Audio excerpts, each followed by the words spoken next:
Se puede ver, ingeniero. Muy bien, entonces vamos a ver, véanlo ustedes, está el link compartido, pero es importante que lo veamos porque en función de esto es lo que tenemos que hablar, de lo que continúa.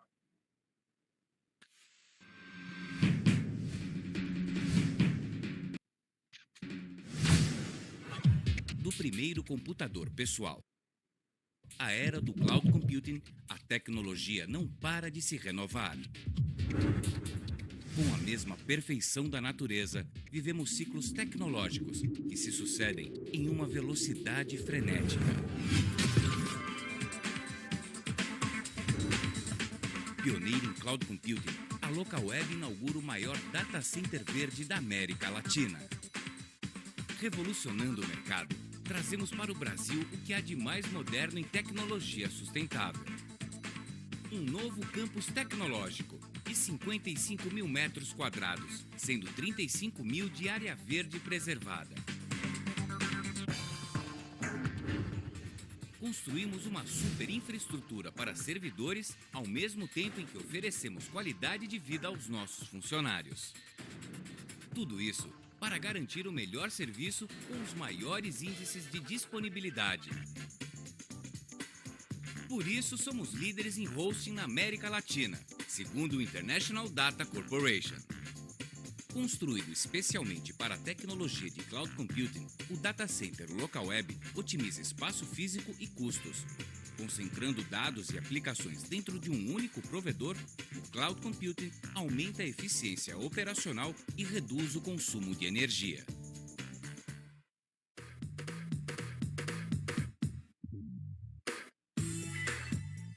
Um dos recursos mais importantes para um bom funcionamento de um data center é a energia elétrica. No data center LocalWeb, a entrada de energia conta com transformadores redundantes, que possibilita a manutenção em uma das linhas sem interrupção do fornecimento de energia elétrica.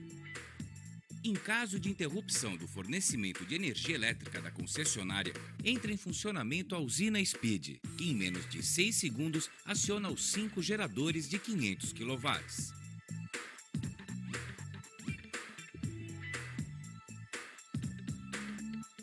Os motores dos geradores da usina Speed são monitorados por um software exclusivo, que resulta em economia de combustível e nível zero de emissão de fumaça, evitando danos ao meio ambiente. Nossos geradores mantêm o fornecimento de energia por até 7 dias ininterruptos, sem a necessidade de reabastecimento. É a total garantia de autonomia, mesmo em longos períodos de blackout. O Data Center LocalWeb conta com um sistema de no-breaks modulares de tecnologia Hot Swap. O que isso significa? A manutenção dos no-breaks é feita através da simples retirada do módulo com falha, seja este uma bateria ou um módulo de potência. Com equipe própria, treinada e qualificada, garantimos rapidez e agilidade na regularização do sistema afetado. O sistema possui no-breaks paralelo redundantes de 500 kW cada, que garantem energia ininterrupta em qualquer evento de falha de fornecimento, até que os geradores entrem em funcionamento. Esse sistema tem uma arquitetura Tribus, 3 linhas de energia que entram no data center permitindo manutenção programada ou até mesmo tolerando falhas no sistema sem que isso afete os serviços.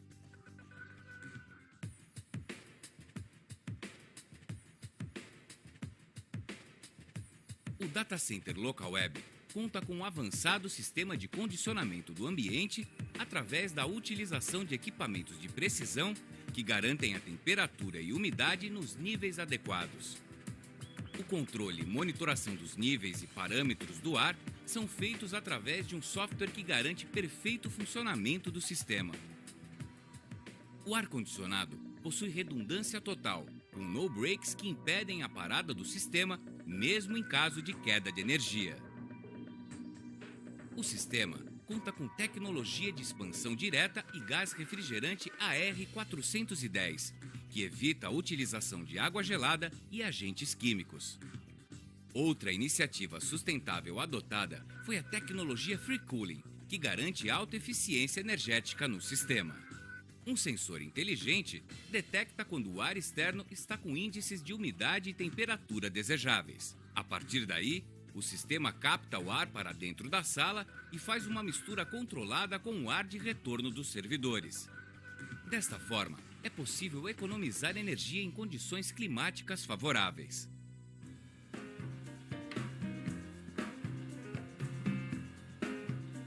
O data center está localizado em uma região privilegiada de São Paulo e possui links de várias operadoras que acessam toda a estrutura predial de forma segura e redundante.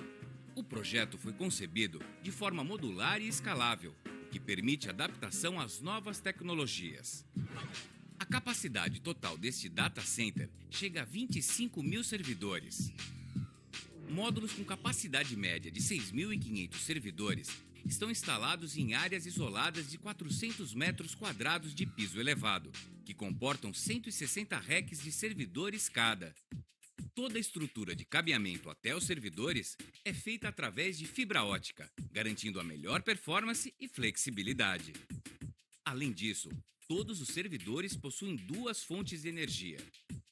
Arquitetura de cabeamento de alta densidade, capaz de atender até 42 servidores por rack, possibilita a oferta de um serviço de altíssima qualidade e custos reduzidos. Racks de pequeno porte localizados acima dos bastidores dos servidores comportam os equipamentos de rede, assim como a estrutura de fibra ótica. Isso torna a estrutura do data center local web mais leve e ágil, flexibilizando possíveis mudanças no ambiente de rede.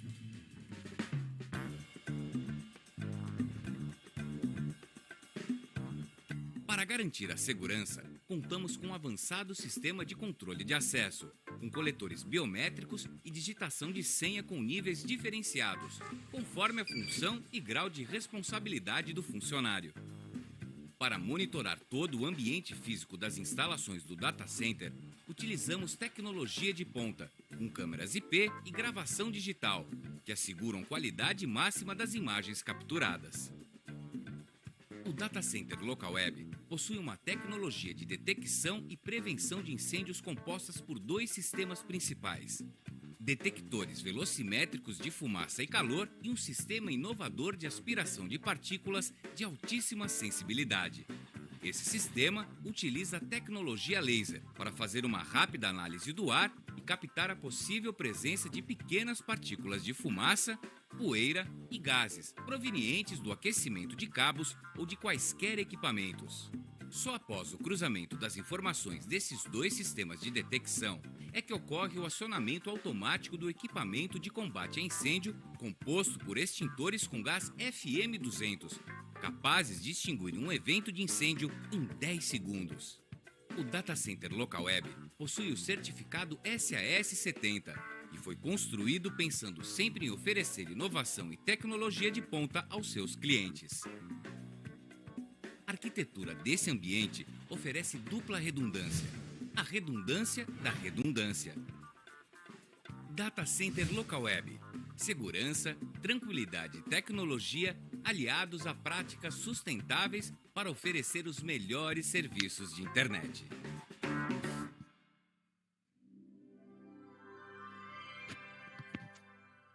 Muy bien. Entonces, ya hemos visto.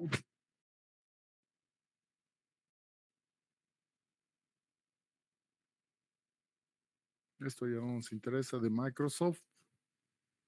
Vamos a cancelar. Bien. Ahora, ¿por qué hemos visto eso? ¿Se escucha, verdad? Sí, ingeniero, se puede escuchar.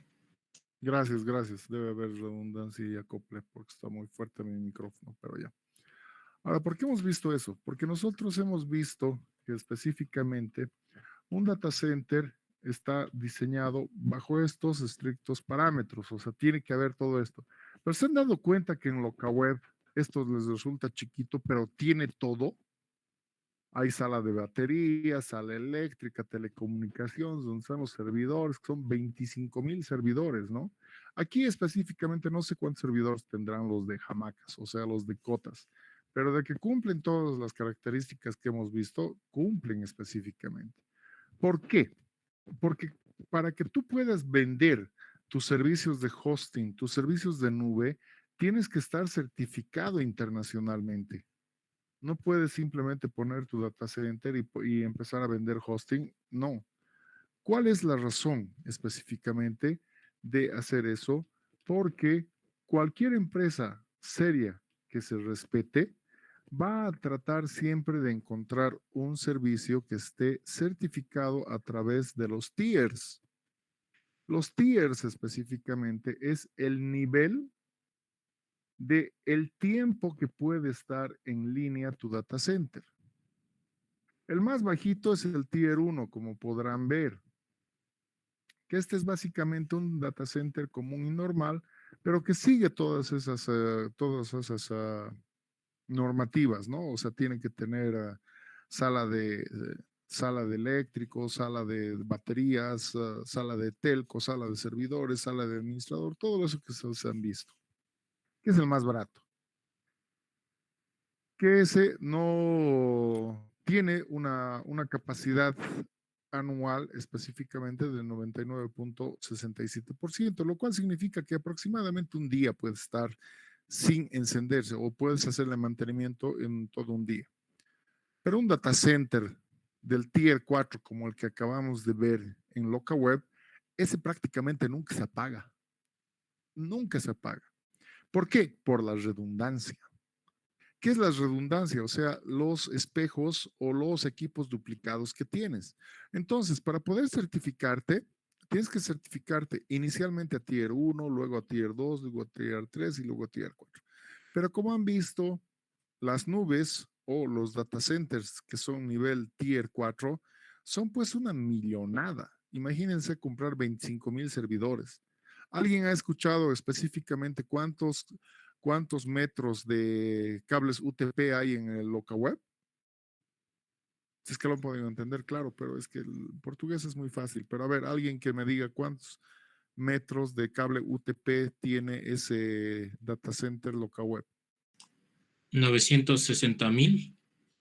960,000 metros o 960 kilómetros de UTP. Fíjense lo interesante, lo poderoso que es ese, ¿no? Como les decía en la anterior clase, en Latinoamérica solo hay dos. Creo que ya han terminado el de Colombia. Voy a averiguar, pero hasta ahora solo sé que hay dos. El de Google en Chile y el LocaWeb en Brasil. Pero ¿qué significa específicamente un tier? Para empezar, para que tú puedas certificar tu data center en el ANSI TIA 942, que es específicamente los tiers, tienes que ver inicialmente la localización y diseño del data center. ¿Qué significa lo que hemos visto aquí arriba?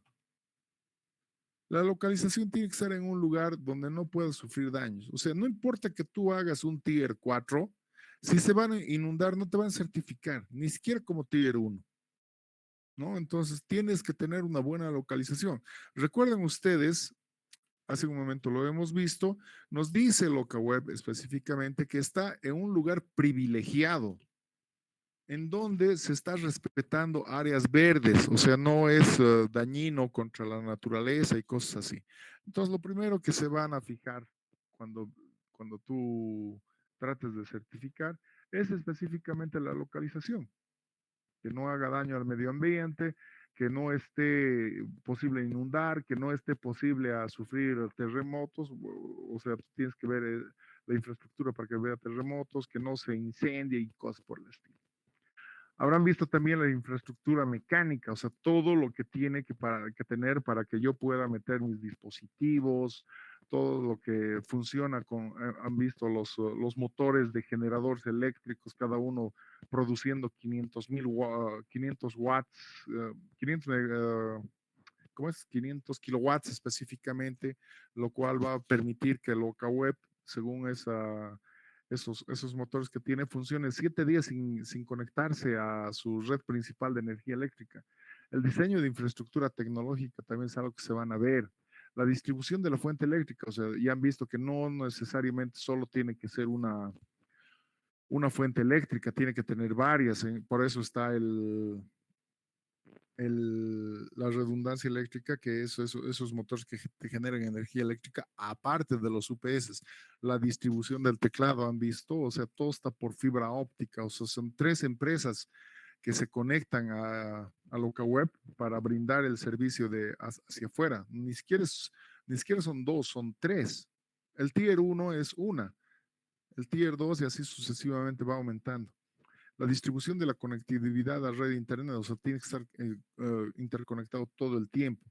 Han visto que tiene un sistema de protección contra incendios, o sea, no es tener específicamente uno de esos que vienen en los autos, uno de esos tubos rojos que nos sirven para apagar incendios, no, tiene que tener un de protección antiincendios específicamente para eso.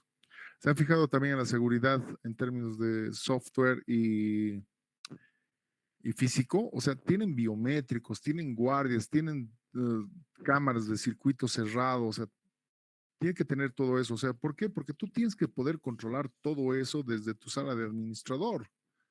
Recuerden ustedes que a la sala de servidores no se entra a no ser que esté algo dañado. Después todo tiene que poder ser supervisado desde afuera. La producción y uso de eficiencia energética, se han fijado que el diseño de LocaWeb no necesariamente utiliza todo el tiempo el aire acondicionado, sino que el diseño del edificio está para poder aprovechar los aires fríos y que sean los aires fríos del medio ambiente que enfríen el data center. Y seguramente el aire acondicionado entrará en funcionamiento en horas pico, ¿no es cierto? Recuerden ustedes, para que un data center pueda funcionar bien, tiene que estar entre 18 y 23 grados centígrados, que es lo eficiente para que ni se caliente mucho ni se enfríe mucho, ¿no es cierto? Pero también hay que manejar desperdicios, porque siempre tienes desperdicios. Entonces, eso que incide directamente en el control y efectos medioambientales. La administración de la refrigeración, o sea que tienes que poder manejar todo eso desde tu sala de control. Y obviamente todo tiene que poder ser administrable. Si tú cumples todo eso, entonces puedes certificar a Tier 1, que es un data center básico, que específicamente, como ustedes están viendo, tiene un 99.67% de uptime, o sea que el 99.67% en 365 días está encendido, lo cual significa que aproximadamente tengo unas 28 horas al año que se puede apagar para mantenimientos, imprevistos y todas esas cosas. Si te pasas de las 28 horas, entonces no certificas Tier 1. Fíjense que aquí no hay componentes redundantes, o sea, todo es uno solo y por eso cuando se te daña, entonces tienes un máximo de 28 horas al año para hacer tu mantenimiento y poder reparar todo lo que se arruina, ¿no? Pues estas interrupciones pueden ser planeadas o no planeadas, pero por lo general no debería de apagarse. Si te certifican Tier 1, entonces tú ya puedes vender tus servicios de nube, pero una nube chiquita, ¿no? O sea, hosting y ese tipo de cosas. Seguramente almacenamiento y ese tipo de cosas no lo podrás hacer. Para certificar Tier 2, primero tienes que certificar Tier 1. O sea, no puedes certificar Tier 2 directamente. Tienes que ser Tier 1. ¿Y qué es Tier 1? Perdón, ¿qué es Tier 2? Es Tier 1 redundante.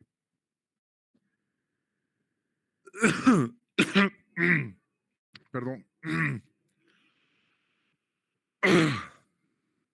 Tier 1 redundante, lo que significa es que todos tus dispositivos que tienes en Tier 1 ahora van a tener duplicados o espejos. O sea que si tú tenías acá un servidor de qué sé yo, digamos, de archivos, un servidor de datos y un servidor HTTP. Digamos que tenías los 3 servidores. Tenías un router, tenías un switch y tenías un UPS y tenías una conexión, ¿no es cierto? Entonces aquí en Tier 2 tienes que tener todos los componentes más uno. Eso significa que necesitas tu servidor de base de datos y un respaldo de ese servidor de base de datos. Tu servidor de archivos y un respaldo de servidor de archivos. Tu servidor de, ¿qué más dije? Web, creo. Entonces tienes que tener un respaldo de servidor. O sea, tienes que tener 2 servidores por cada función. 2 servidores para la base de datos, 2 servidores para archivos, 2 servidores. Pero aparte de eso, tienes que tener 2 switches, 2 routers. O sea, todos tus dispositivos tienen que tener redundancia. Y para eso se te permite específicamente que ahora puedas tener un máximo de 22 horas al año de poder apagar. ¿Por qué? Porque se supone que no deberías. Si se te daña, digamos, tu servidor de base de datos, el respaldo automáticamente debería entrar de tal forma que nadie se enteró de que el servidor de base de datos se ha quemado o está, o se ha bajado o está dado de baja, ¿no? Entonces, lo que tienes que hacer es que eso funcione de esa forma y los respaldos están para eso. Entonces, si tienes respaldo de todo lo que tú tenías, entonces puedes certificar a Tier 2, lo cual significa que vas a estar en un 99.74% funcionando al año. O sea, tienes un uptime de 99.74%, lo cual significa que unas 22 horas al año máximo puedes parar. Para Tier 3 tienes que ser Tier 2. O sea, no vas a poder certificar Tier 3 si no eres Tier 2. Para lo cual significa que un 99.98% al año tienes que estar funcionando. Lo que significa que apenas tienes 1.5 horas al año para poder hacer mantenimiento. Programados, ya no accidentes. En los anteriores Tier 2 y Tier 1 puedes tener accidentes y puedes hacerle mantenimiento, pero máximo puedes apagar 28 o 22 horas, ¿verdad? Aquí ya no, máximo 1 hora al año, 1.5 horas, perdón, al año puedes parar. Lo cual significa que tienes que tener redundancia de la redundancia. Tienes que tener ya no un servidor de base de datos, sino 3 servidores de base de datos. Ya no un servidor web, sino 3 servidores, pero en caso de que falle uno específicamente. Y tienes que tener todo, ¿no? O sea, tus UPS, tus conexiones y todo lo demás. Pero además, tienes que tener redundancia también del sistema eléctrico. Por lo cual, nosotros en Bolivia podemos tener redundancia del sistema eléctrico justamente por esos generadores eléctricos que hemos visto en LocaWeb. Pero más de eso no podemos llegar. Sí podemos tener servicios redundantes de conexión a Internet. En este caso, en Tier 2, nos interesa específicamente los equipos. Tienes que tener redundancia de los equipos. Puedes tener redundancia de la conexión a Internet, pero aquí estás obligado en Tier 3 a tener redundancia de la conexión a Internet. O sea, tu ISP no puede ser solo uno, tienen que ser mínimo 2. En caso de que uno falle y el otro te siga brindando el servicio. No sirve que tengas redundancia del mismo proveedor. ¿Qué significa? Que, por ejemplo, hace mucho tiempo Comteco le compraba a Entel los servicios. Entonces, no sirve de nada que le compres a Comteco una conexión y también se la compres a Entel, porque si Entel se caía, también se caía Comteco. Entonces, eso no es tener redundancia. Tiene que ser redundancia independiente, que si uno se cae, el otro no puede estar caído. Y obviamente también necesito redundancia eléctrica. Entonces nosotros en la redundancia eléctrica la suplementamos con generadores eléctricos. Y eso nos da la posibilidad de tener un data centers de Tier 3. Pero los data centers de Tier 4, que son los que no podemos tener, son los tolerantes a fallos. O sea, este no se va a apagar. No puede apagarse. Dice la teoría que tenemos unos 50 minutos al año, pero en realidad ni eso se permite, porque imagínate estar 50 minutos apagado y que tus servicios no estén funcionando. Por lo cual tienes que tener un 99.99% al año de funcionamiento, o sea, prácticamente no se puede apagar. Y aquí la redundancia es completa. O sea, tienes que tener redundancia eléctrica, redundancia de conexiones eléctricas, redundancia de equipos, redundancia de UPS, redundancia de generadores eléctricos, redundancia de todo tienes que tener, de tal forma que no falle, No puede fallar, jamás, nunca. Y es por eso que nosotros no podemos certificar Tier 4. ¿Por qué? Porque para nosotros en Bolivia hay monopolio del sistema eléctrico. O sea, no puedes comprarle a otra empresa que no sea Elfec la electricidad. Solo Elfec te vende. Y ENDE es la empresa que transporta electricidad y les vende a todos los proveedores de electricidad en todo el país. Por eso es que nosotros no podemos certificar Tier 4 porque la única forma que tenemos es Elfec. Si Elfec se cae, entonces entran nuestros generadores eléctricos. Pero dice Tier 4 que tienes que tener redundancia hasta del proveedor del sistema eléctrico. Y nosotros no tenemos. Otros países sí tienen. Si se cae, digamos, qué sé yo, permítanme utilizar este término. Existe la empresa eléctrica 1 en Inglaterra, tienen la empresa eléctrica 2 completamente independiente en su red. Entonces, si la empresa eléctrica 1 se cae, la 2 sigue funcionando y no están funcionando ni los UPS ni los generadores eléctricos. En caso de que se caigan las dos, ahí recién entrarían los generadores eléctricos. Pero es bien difícil que las dos empresas en simultáneo se caigan, porque se supone que justamente tienen que tener independencia eléctrica. Y solamente con eso, entonces tendríamos un Tier 4 que es prácticamente un data center que nunca se apaga. Un Tier 4 es lo que ustedes conocen como la nube. No sé si alguien tiene alguna pregunta.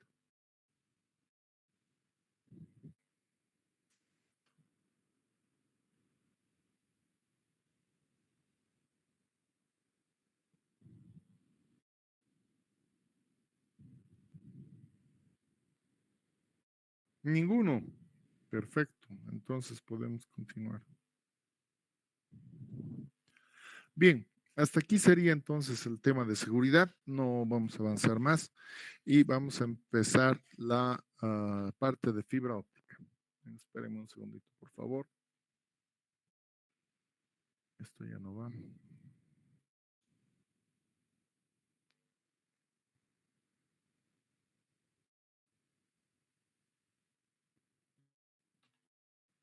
Se puede ver, ¿verdad? Sí, ingeniero, se puede ver. Ok. Bien. Ahora empezamos con lo último, que es específicamente la última tecnología en redes que se utiliza, que es la fibra óptica. La fibra óptica es por excelencia ahora el sistema nervioso de todo el planeta. Por aquí pasa toda la información. Los satélites, como ustedes han podido ver en la parte de redes inalámbricas, solo se utilizan en lugares donde la fibra óptica no llega. Pero después, una ciudad cualquiera que puede redituar la inversión de fibra óptica, entonces es preferible instalar fibra óptica para tener las mayores velocidades de transmisión en fibra óptica específicamente. Pero ¿de dónde viene esta tecnología? O sea, ¿cómo se fabrica? Seguramente ustedes recordarán, en redes 1 vieron esto, pero ahora lo vamos a ver un poco mejor. La fibra óptica, como su nombre lo indica, específicamente es una línea de vidrio, por eso es fibra óptica, pero funciona bajo la ley de Snell. ¿Qué significa la ley de Snell? Es la ley de los rayos incidentes en un medio específico. ¿Qué significa eso? Que un rayo incidente, o sea, la luz, golpea un medio y dependiendo la densidad de ese medio, puede ser reflejado o refractado. El reflejo ustedes lo conocen todos los días. ¿Por qué? Porque cuando golpea la luz en el baño, donde tú te estás duchando, vas y te peinas en el espejo y ves el reflejo. ¿Qué significa? Que la luz ha golpeado un medio que no puede atravesar. Por lo tanto, la luz se refleja. Pero si la luz golpea un medio que sí puede atravesar, va a depender de la densidad del medio para que cambie su dirección de rayo incidente o no lo cambie. Si no lo cambia, entonces el medio es completamente transparente. Pero si lo cambia, entonces el medio no es completamente transparente y hace el fenómeno físico de la refractación. En otras palabras, le cambia el ángulo de incidencia a la luz. Específicamente, ustedes seguramente han visto eso. O sea, el espejo lo ven todos los días, ¿no es cierto? Y eso es la clásica reflexión especular. O sea, el haz de luz se refleja. Pero seguramente han visto también, como están viendo en la diapositiva, la refracción, donde tú ves, como vemos en la diapositiva, pones un vasito de agua, metes un lápiz y es como si el lápiz fuera más gordito y partido. ¿Qué significa? Que el haz de luz ha golpeado un medio que no lo refleja, sino que le cambia la dirección. Y eso es la refracción, específicamente. La ley de Snell entonces nos dice eso. Si el medio de transmisión el medio el que golpea el haz de luz no puede atravesarlo, entonces la luz se refleja. Si lo atraviesa, entonces va a depender del medio que está golpeando, de su densidad, si es transparente o si refracta la luz. Esto también seguramente ustedes lo han visto en un río, donde ustedes están tratando de agarrar una piedrita, pero la piedrita resulta que está en otro lado, sino que el agua ha cambiado la incidencia del rayo de luz y te ha dado una especie de espejismo, si ustedes quieren, al hacerte ver un objeto que no estaba en ese lugar, sino está en otro lado. ¿Por qué? Porque se ha refractado la luz. Este video que lo podemos ver, a ver, veámoslo un ratito. Tenemos un poquito de tiempo. Vamos a verlo. ¿Cómo se hace un experimento de esto? Vamos a ver un cachito. Para que ustedes vean específicamente. Lo voy a copiar también acá a la caja de mensajes y ahora lo voy a colocar acá.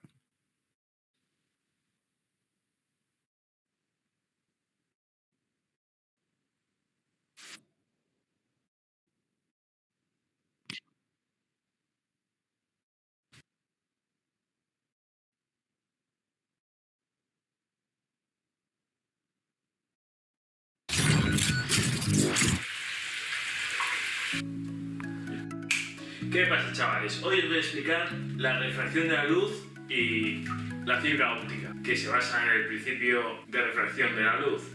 ¿Veis? Esto es la refracción de la luz. Si metéis un lápiz dentro de un vaso, el lápiz parece que va para allá, pero debajo del agua tiene otra dirección, ¿veis? Justo ayer estaba pensando en hacer este vídeo y me encontré esta pecera rota en la calle. La he puesto cinta aislante para que no se escape tanto agua.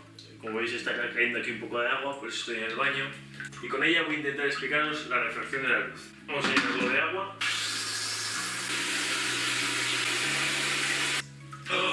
¿Qué sale por ahí? La luz en el vacío viaja a 300 millones de metros por segundo. El aire viaja también más o menos a esa velocidad, pero cuando la luz entra al agua, viaja más despacio. Viaja aproximadamente a 225 millones de metros por segundo. ¿Qué pasa? Que al viajar más lento, la luz se refracta, cambia de dirección. Os pongo aquí un gráfico que se ve muy bien por qué la luz cambia de dirección cuando entra al agua. Si la luz entra perpendicularmente al agua, no cambia de dirección, sigue recta.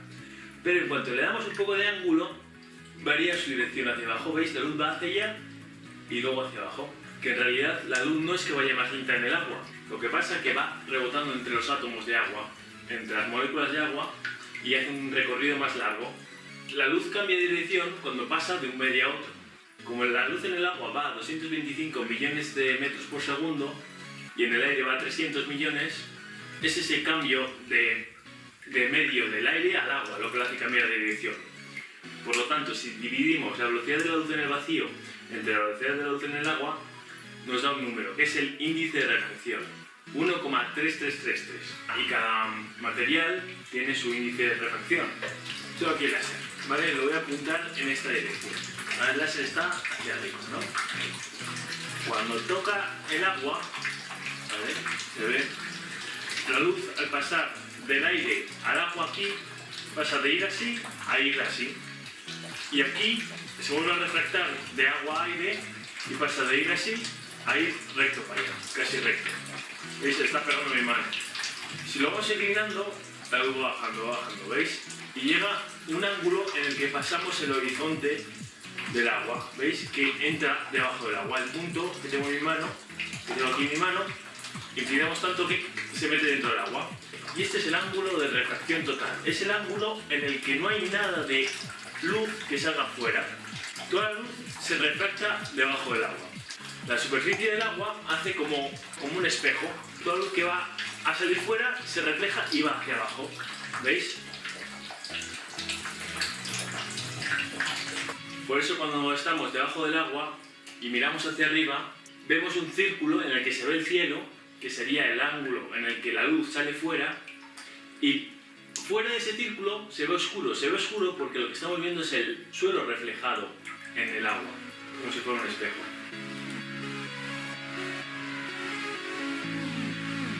Vamos a llenarlo de agua y por aquí va a salir un chorro de agua por este agujero de aquí, y por el otro lado he hecho una ventanita, asomar por ahí el láser y que entre por el agujero. Estoy esperando a que se tranquilice el agua. He visto que tapo más bueno. A la de 3, 1, 2, 3. Ahí está, ¿veis? Fijaos, el láser está entrando por ahí y rebota en el agua y sale aquí abajo. ¿Veis?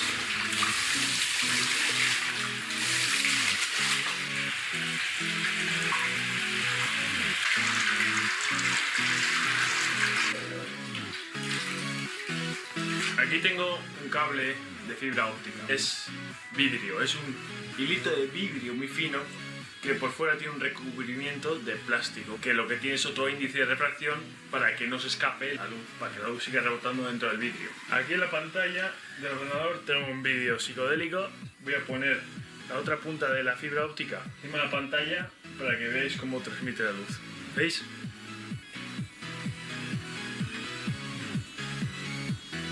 Le he puesto un extremo de la fibra óptica al láser, lo voy a encender, bien, ¿veis? Y fijaos cómo sale, lo fuerte que sale por el otro lado de la fibra óptica. Hemos visto entonces Parece una lo que linterna. significa la reflexión y la refracción. Y bueno, chavales, espero que hayáis aprendido algo. Darle a like, suscribiros si no estáis. Y hasta la próxima. Cómo la luz va a trabajar. Pero esto, ¿por qué nos sirve a nosotros? Porque en base a estos principios físicos de la ley de Snell, es que nosotros podemos manipular, como acaban de ver en el video, en un medio de tal forma que el medio específicamente puede ser manipulado y no vaya solamente en línea recta. Puedo manipularlo y que vaya en la dirección que yo quiera. Pero por el principio de reflexión de interna total, entonces la luz va a seguir a ese medio. Y lo único que tengo que hacer es que la luz no escape. Por eso es que la fibra óptica, a ver, permítame un cachito. Esto es fibra óptica, es el núcleo de la fibra óptica, pero esto también es fibra óptica. O sea, la fibra óptica no es solamente un hilito, son dos. El núcleo, que es el que va a manejar la reflexión interna total, de tal forma que el cladding o el revestimiento no permite que escape la luz justamente por el umbral de reflexión. Entonces, la luz en la fibra óptica siempre va a rebotar en el núcleo y el cladding va a evitar que la luz escape. Porque obviamente si la luz escapara, entonces se atenuaría. y eso no serviría para nada, ¿no? Entonces es por eso que la ley de Snell nos explica eso. Ahora, hay videos específicamente de cómo se fabrican la fibra óptica. Seguramente ustedes los puedan encontrar, pero yo les voy a hacer una pequeña analogía. Alguno de ustedes seguramente en algún momento ha manejado esas pistolitas de silicona, ¿no es cierto? Y estabas colando algo y cuando has terminado de colar, lo has alejado la pistola y un pelito de silicona ha continuado pegado y se ha estirado y todo lo demás. La fibra óptica se fabrica casi de la misma forma. Se calienta tanto el vidrio que se lo empieza a hacer caer y lo resultante es la fibra óptica. Pero este proceso es tan caro que por eso la fibra óptica es más cara. Pero y uno se pregunta, ¿cómo es que hacen eso? Lo que pasa es que cuando están jalando la fibra óptica, prácticamente el cladding, le inyectan un producto químico que es vidrio en su forma de gaseosa por el interior de lo que se está haciendo el cladding, se está estirando la fibra y cuando se enfría se compone en el núcleo. Les recomiendo mucho que vean cómo se fabrica la fibra óptica para que vean que en realidad la fibra óptica son dos fibras, el cladding y el núcleo. ¿Ok? Entonces, habiendo entendido eso, el primero que hace estos experimentos, como hemos visto en el video, es Tyndall. Pero los primeros que hacen las pruebas en fibra óptica de vidrio específicamente son los de Corning, la empresa Corning, que es la primera en los 70s en manejar la fibra óptica, que en su principio cuando hicieron tenían una atenuación de la luz de 20 dB por kilómetro. En la actualidad, la atenuación de la fibra óptica es de 0,403 dependiendo la marca dB por kilómetro. Pueden ver algunos videos también están recomendados, se los voy a pasar de la misma forma para que vean cómo se despliega esto, pero también el despliegue en la fibra óptica. Por lo cual, utilizar la fibra óptica tiene ciertas ventajas y ciertas desventajas también. La principal ventaja es su alta velocidad. El tamaño es pequeño, es más delgado que un cabello. Completamente flexible, pero no tanto. Lo que sí es inmensamente más liviano que el cobre. Como es fibra y es delgadito, entonces se puede manejar grandes cantidades de fibra óptica sin que pesen mucho. Pero lo más importante es que nada lo interrumpe, nada le afecta. Es inmune a las perturbaciones electromagnéticas, es inmune a la lluvia, es inmune al sol, es inmune prácticamente a todo. Nada lo interfiere, porque es luz, no es electricidad, no es electromagnético, es netamente energía, es luz, por lo que nada le produce interferencias. Y la atenuación en la actualidad es mínima, por kilómetro cuadrado 0,4 dB, por lo que tiene una gran resistencia y prácticamente por fibra puedo enviar casi cualquier cosa, que al final eso que es casi cualquier cosa son solamente ceros y unos, ¿no es cierto? Porque con eso yo puedo mandar todos los servicios actuales que son los datos, ¿no? Pero también tiene ciertas desventajas, como ser la alta fragilidad. Aquí específicamente está la fragilidad o el umbral de los 60 grados. No puedes torcer la fibra óptica a más de 60 grados porque se clisa, o sea, se rompe, porque al final es vidrio. Tienes que manejarlo y manipularlo con mucho cuidado. Torcerlo a más de 60 grados, se clisa el vidrio y todo ese tramo se vuelve inservible completamente. Entonces tienes que cambiar todo el tramo o cortar ese plano, ese tramo y reemplazarlo por otro, pero eso ya atenúa la luz y no quieres eso.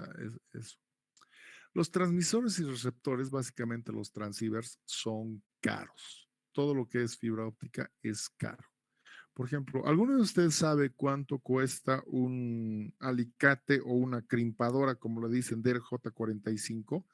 O sea, de un cable de red UTP, un alicate para armar las cabecitas. ¿Alguien sabe?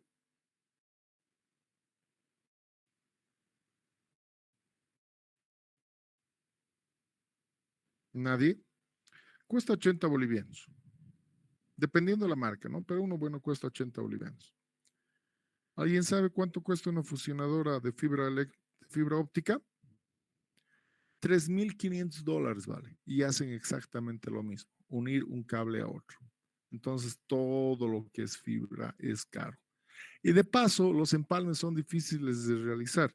Cuando yo estaba haciendo la certificación de fibra óptica, para poder aprobar la certificación de fibra óptica, tenía que hacer empalmes exitosos, 10 empalmes exitosos. Pero hacerlos te cuesta mucho, o sea, tienes que tener mucha experiencia para hacerlo. ¿Por qué? Porque los empalmes se empalman normal, pero cuando se empalman mal, te dan una atenuación de más de 0,3 y nadie te acepta eso. Ninguna empresa te va a aceptar atenuación de 0,3. Específicamente Entel solo te acepta atenuaciones por empalme de hasta 0,2. Si sube a 0,3 ya no te los acepta y tienes que rehacer todo el tramo. No transmite electricidad, ya que es solamente luz, no transmite electricidad. Las instalaciones externas deben ser específicamente para fibra óptica, lo cual las hace caros. ¿Por qué? Porque son instalaciones especiales. Por lo que las instalaciones de fibra óptica generalmente son más costosas que el cobre o otros medios de transmisión. Es más costoso que una antena de satélites, por ejemplo. Y peor aún si es fibra óptica marina. Eso es mucho más complejo, inclusive. Y mucho más difícil de instalar, porque como es marina, tiene que estar en el lecho marino, que significa en el fondo del mar. Y es por eso que en la actualidad la fibra óptica, como dijimos hace un momento, se convierte en el sistema nervioso del planeta. Fíjense, cada uno de esos puntitos blancos que están viendo es un nodo de conexión de fibra óptica. Pero fíjense la cantidad de fibra óptica que se ha extendido en el mar. Y ni qué decir en la tierra, ¿no? O sea, como es más fácil, más todavía. Pero es la fibra óptica submarina planetaria. Aquí tengo otra imagen también. Así queda. Así está en realidad la conexión de fibra óptica. O sea, no es una sola fibra óptica por la que va. Son un montón de fibras ópticas que están extendidas en el lecho marino para que nos puedan dar la capacidad y conexión a los cuales nos han acostumbrado, ¿no? Obviamente, como dijimos, las capacidades en Bolivia son extremadamente lentas por el costo de cuánto está costando nuestra conexión, digamos, de unos 10 o 20 megabits, no lo sé. Digamos de 10, en Entel está en 99 bolivianos, creo, no estoy seguro ya. Pero una conexión de unos 30 megas, por ejemplo, debe estar alrededor de 250 bolivianos. ¿Qué vale decir unos, qué sé yo, unos $10? Pongámosle 15, unos $15. Por esos $15, en Chile, en Perú, no obtienes 30, obtienes 150, 200 megas. Eso significa entonces de que justamente por nuestro enclaustramiento marítimo nosotros tenemos que alquilarles la conexión hacia los países que sí tienen conexión a la fibra óptica marina. En ese caso, Paraguay y Bolivia son los países en donde más cuesta el Internet. El resto, como están conectados a la fibra óptica marina, no tienen esos costos. ¿Ok? Continuamos. ¿Cómo soy de tiempo? Capaz de que estoy exagerando un poco. Tengo 8 minutitos más. Ahora, ¿qué tipo de fibra óptica? Seguramente ustedes recuerdan que hay dos fibras ópticas, multimodo y monomodo. Multimodo o fibra doméstica se caracteriza específicamente porque puede manejar diferentes haces de luz. Todas las fibras ópticas miden lo mismo. Jesucristo. Todas las fibras ópticas miden lo mismo. Ay, Dios mío. A ver, voy a apagar mi celular un momentito, por favor.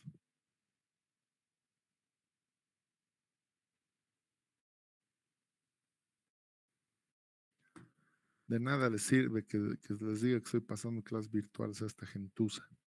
Bien, todas las fibras ópticas miden lo mismo, que son 125 micrones. Donde se diferencia es en el núcleo. El núcleo multimodo mide 50 micrones, lo cual me permite manejar más haces de luz.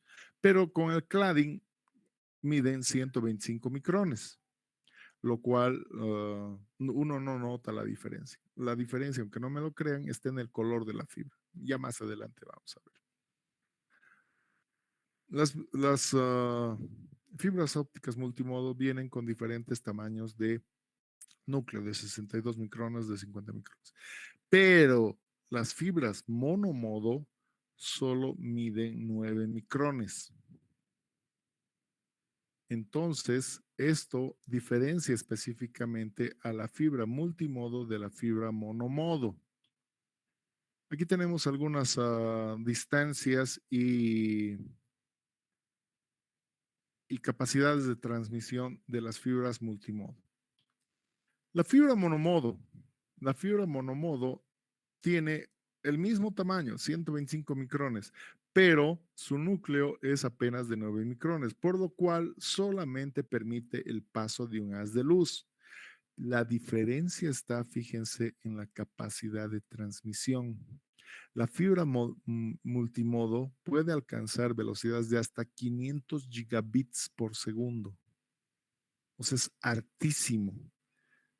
Pero se llama doméstica porque no puedes utilizarla para grandes distancias. La fibra multimodo generalmente se utiliza para hacer patch cords, o sea, 2 metros, 4 metros y así. Lo máximo que te puede soportar un multimodo son específicamente medio kilómetro y algunos hasta 900 metros. Pero la monomodo, o sea, puede alcanzar distancias de hasta 100 kilómetros, pero solo alcanza velocidades desde 1 a 10 gigabits. Entonces ahí está la diferencia, ¿no? Multimodo, si voy a hacer transmisión solamente interna. Monomodo, si voy a hacer transmisión externa. Seguramente ustedes recuerdan LocaWeb de hace unos minutos. Toda la fibra óptica que está en LocaWeb es multimodo, porque se necesita que todos los servidores estén conectados a la máxima velocidad, lo cual significa que todas esas fibras, los servidores y el tráfico que hacen necesitan mucha velocidad. Por eso es que se utiliza multimodo para su interior. Pero para la conexión hacia afuera tienes que utilizar monomodo. Entonces, la diferencia está esa. Tengan eso en cuenta. Monomodo hasta 100 kilómetros, pero solamente 10 gigabits. En la actualidad ya está más, pero hasta que se vuelve un estándar, monomodo 10 gigabits. ¿Ok? Las capacidades en monomodo tienen 3 frecuencias, o como en fibra óptica se conoce ventanas. La 1310, la 1490 y la 1550, nada más. Si es en interior, exterior, o interiores solamente, o exteriores solamente, igual siguen siendo las 3 ventanas. 1310, 1490 y 1550. 1310 específicamente, frecuencias más bajas, para hacer el uplink. 1490 para hacer el downlink. Y 1550 solamente para hacer TV. No se necesita más. ¿Por qué? Porque para hacer datos necesitas enviar y recibir. Por eso, una ventana para enviar. Y hoy, como necesito más ancho de banda para recibir, la 1490. Pero la 1550, que necesita manejar imágenes de 4K, 8K y ese tipo de cosas, necesito una ventana más amplia, pero solamente una, porque la televisión es de transmisión, no es de recepción. Entonces, estas 3 ventanas son suficientes en la fibra óptica para poder trabajar. ¿Ok? Tengan en cuenta eso. Y aquí tenemos algunas comparaciones. Y ahora vamos a pasar específicamente a la instalación de cómo llega la fibra óptica hasta tu casa, que es la fibra GPON o Gigabit Passive Optical Network, que es la arquitectura FTTX o Fiber to the X. Puede ser Fiber to the Building, Fiber to the Node, Fiber to the Home, dependiendo, por eso es X, puede ser para varias cosas. Pero creo que ya me estoy excediendo, ¿no? Seguramente todos están cansados, yo también, son las 9 de la noche, las 10 de la noche ya, qué terrible. Vamos a dejar este tema para mañana y vamos a concluir esto. Discúlpenme que esté corriendo tanto, pero seguramente ustedes me comprenderán por las cosas que he pasado estos días. Para terminar, quiero terminar agradeciéndoles a todos por habernos apoyado. Gracias a ustedes se ha consolidado que Boris Calancha salga primero en estas elecciones rectorales. Y con la ayuda de ustedes vamos a lograr la segunda vuelta y vamos a lograr de que Boris Calancha efectivamente sea el rector de nuestra universidad y que esta vez en la segunda vuelta obtengamos el 100% de votos, ¿no? Hay muchas personas que me han estado hablando de que por favor que no me ha controlado los sellos o no me ha visto y todo lo demás. Recuerden, para esas personas que siguen reclamando, el trato que hicimos en clases era que tenían que estar todo el día y yo iba a pasar a una hora determinada. ¿Qué hubiera pasado? Y les dije también, ¿no es cierto? Si yo les decía, voy a pasar a las 10, entonces todos hubieran estado a las 10 y se hubieran ido para las 11. Y no era el trato, ¿no? El trato era todo el día. ¿Cómo que? Para no perjudicar mucho, yo pasé a las 2 de la tarde por las filas externas y les puse en el chat, estoy pasando, háganse visibles, voy a pasar por las aulas y todo lo demás. En las filas externas nadie se hizo visible. En las filas de las aulas pasé por el edificio nuevo y por la carrera y solo algunos se hicieron visibles. ¿Por qué? Porque claramente se habían ido. Y habían personas también, para que vean que no es mentira, que se han hecho sellar a las 2:30 y se han ido. No se han quedado hasta las 4. Pero ya, me he conformado con que me hayan ayudado hasta las 2. Pero las personas que han ido, han tratado de hacerse ver un ratito pensando, ya voy a ir una hora y con eso ya tengo mi repechaje, pues no era el trato ese, ¿no? Era el trato que se queden todo el día y que yo iba a pasar a una hora que yo iba a determinar para verificar que efectivamente nos estaban ayudando. Pero tampoco se escandalicen mucho, hay segunda vuelta y seguramente pensaré en otra cosa para la cual ver algún otro trato en el cual ustedes puedan obtener alguna ayuda más como un repechaje o algo que se me va a ocurrir, ¿no? Así que no se escandalicen mucho. Eso no lo he pensado todavía, pero seguramente lo pensaré en estos días, ya que estoy completamente loco todavía, ahora que ya hay segunda vuelta. Mañana, por favor, no se olviden, vamos a pasar la clase virtual, prácticamente va a ser la última clase, y de ahí lo único que me va a quedar es hacerles la guía para mostrarles cómo se instala la fibra óptica, que eso lo vamos a ver en el campus de la universidad, ¿ok? Para eso los voy a llamar también a una clase presencial y con eso ya vamos a terminar, lo cual van a poder entrar ya solamente al laboratorio, que eso es lo principal. Esta noche me voy a quedar un rato haciendo la compilación de los grupos y solamente voy a sacar el grupo que les corresponde y el nombre del responsable. Entonces, para las reservas del laboratorio que van a poder reservar 1 hora y media, cualquier día, cualquier hora, de 8 de la mañana hasta las 20, creo, porque estamos en el famoso horario continuo, van a poder utilizar 1 hora y media, lo que es de clases, el laboratorio, y van a poder hacer su práctica específicamente hasta el momento que ustedes me digan que ya quieren dar su defensa y yo me apersonaré para poder hacerlo. Las reservas yo creo que las vamos a empezar a hacer a partir del jueves, o sea, hoy día voy a sacar eso, mañana seguramente ustedes podrán hacer sus reservas de laboratorio, inicialmente una sola reserva, así todos van a poder entrar al laboratorio jueves, viernes y sábado. La próxima semana van a poder entrar ya 2 veces a la semana y así sucesivamente, de tal forma que todos tengan la oportunidad de entrar en grupo. ¿Ok? Bien, eso es todo por hoy. No se olviden, mañana pasamos clase. Disculpe, ingeniero, una consulta. Sí, justamente iba a decir que quería alguien tiene una consulta. Gracias por Sí. interrumpirme. Sí, el grupo tiene que ser sí o sí de 6. Es que no estamos pudiendo conseguir más integrantes. El Somos grupo va a 4. poder ser de 5 personas, exagerando 4, pero eso significa que cualquier persona que después venga a hacer grupo ya va a estar automáticamente reprobado, ¿no? Porque si no quieren integrarse a un grupo, significa que no quiere ya prácticamente aprobar la materia. Si recibo grupos de 5 personas, significa que ya no hay más personas, por lo cual ahí se cierran los grupos. Yo voy a esperar hoy día más para hacer eso, para compilar los grupos, y después de eso ya, si hay alguna persona que no le ha interesado la materia y que no ha querido hacer grupo, pues hasta ahí llegó, ¿no? No sé si he contestado tu pregunta. Sí, gracias, ingeniero. Ok. ¿Alguien más?